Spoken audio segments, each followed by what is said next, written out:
Assalamualaikum warahmatullahi wabarakatuh. Perkenalkan, nama saya Artati Murni dengan NIM 2223290021 dari kelas 5A Prodi Tadris Bahasa Indonesia, dosen pengampu Bapak Median MPD, mata kuliah Perencanaan Pembelajaran Bahasa Indonesia. Baik, langsung saja di sini saya akan menjelaskan materi yang pertama mengenai pengertian silabus dan RPP. Silabus adalah panduan yang tertulis yang menjelaskan apa yang akan dipelajari dalam suatu kursus atau mata pelajaran.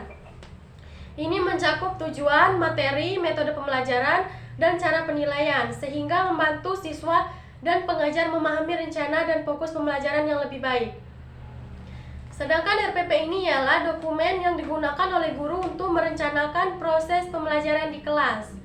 Selanjutnya itu yang kedua ada perbedaan antara silabus dan rencana pelaksanaan pembelajaran atau RPP.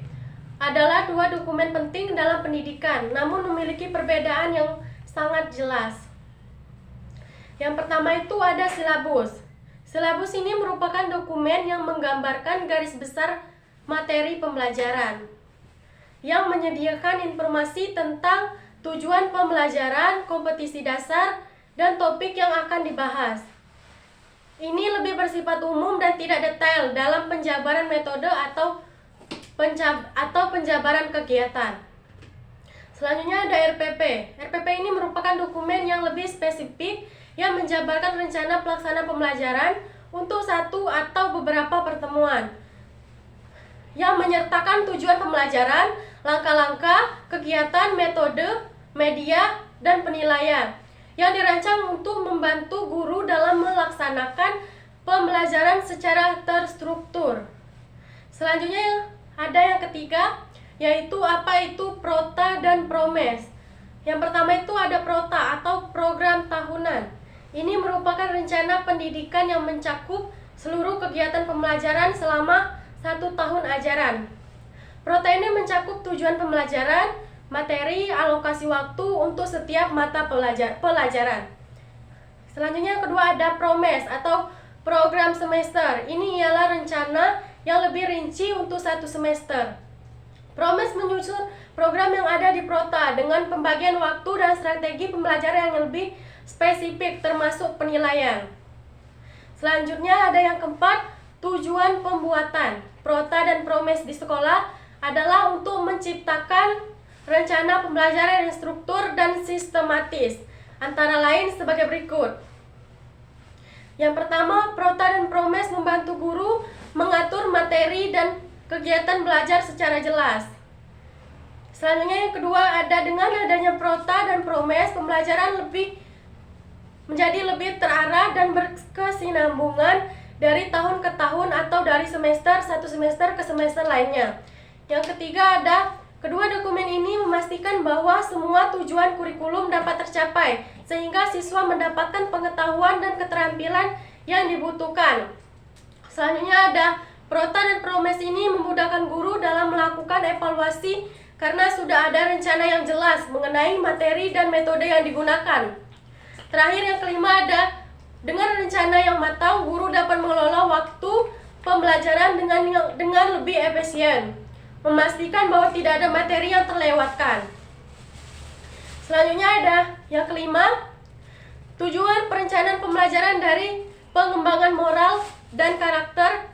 Ini ialah untuk membentuk individu yang tidak hanya cerdas secara akademik, tetapi juga memiliki nilai-nilai moral dan etika yang baik. Berikut ini ada penjelasannya, yaitu pembentukan karakter. Pembelajaran bertujuan untuk mengembangkan sifat-sifat positif seperti kejujuran, tanggung jawab, disiplin, dan empati. Yang kedua ada mendorong kesadaran sosial. Siswa diajak untuk lebih peka terhadap lingkungan sosial dan isu-isu kemanusiaan. Yang ketiga ada penguatan nilai-nilai moral, yaitu pembelajaran diarahkan untuk mengajarkan nilai-nilai universal seperti keadilan, saling menghormati, dan toleransi, sehingga siswa mampu mengambil keputusan yang etis dalam berbagai situasi. Yang kedua itu ada tujuan perencanaan pembelajaran dari kontekstualisasi pembelajaran. ialah untuk mengaitkan materi pembelajaran dengan situasi dan pengalaman nyata yang dialami siswa. Antara lain yang pertama, relevansi. Dengan mengaitkan materi pembelajaran dengan kehidupan sehari-hari, siswa dapat melihat pentingnya apa yang mereka pelajari. Selanjutnya ada peningkatan motivasi, yaitu pembelajaran yang kontekstual membuat siswa lebih tertarik dan termotivasi. Selanjutnya pengembangan keterampilan kritis. Kontekstualisasi mendorong siswa untuk berpikir kritis dan analitis. Selanjutnya yang keempat ada persiapan untuk dunia nyata. Dengan belajar dalam konteks yang nyata, siswa lebih siap menghadapi tantangan di dunia nyata, baik dalam lingkungan sosial maupun profesional. Terakhir yang ketiga ada beberapa tujuan utama dari pengembangan literasi digital beserta contohnya. Yang pertama ada penguasaan teknologi. Siswa mampu menggunakan perangkat dan aplikasi digital dengan baik. Contohnya seperti mengajarkan siswa cara menggunakan perangkat lunak presentasi seperti PowerPoint untuk membuat presentasi yang lebih menarik.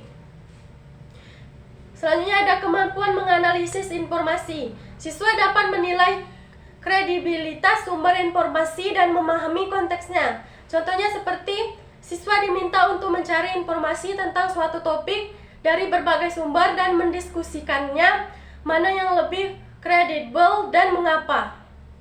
Selanjutnya ada kesadaran etika dan keamanan digital, di mana siswa memahami pentingnya privasi, keamanan data, dan etika dalam berinteraksi di dunia digital. Contohnya seperti diskusi mengenai risiko berbagai informasi pribadi di media sosial dan cara melindungi diri secara online. Baik, itu saja penjelasan materi dari saya yang dapat saya sampaikan. Apabila ada salah, saya mohon maaf. Saya akhiri, wabillahi taufiq wal hidayah. Wassalamualaikum warahmatullahi wabarakatuh.